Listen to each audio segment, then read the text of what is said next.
own matrix. I'm Leaf Licker. And I'm Kangaroo Catcher. We will be exploring new animals that were never explored before. First, we'll be discovering the jaguar, a small, tiny jaguar.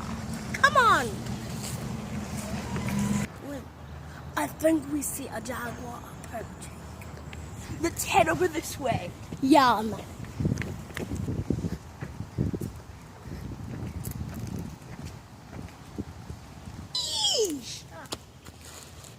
That was a furry jaguar.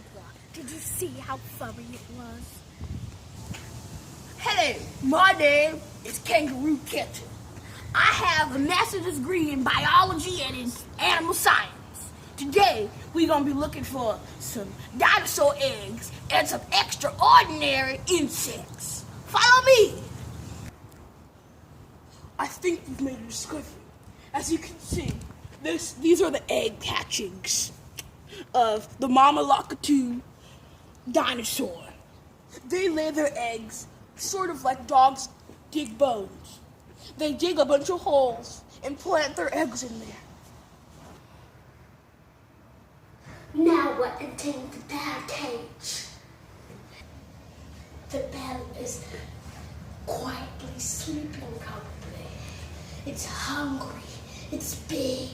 It's humongous. Its teeth are sharp as a knife. No, the bear is attacking.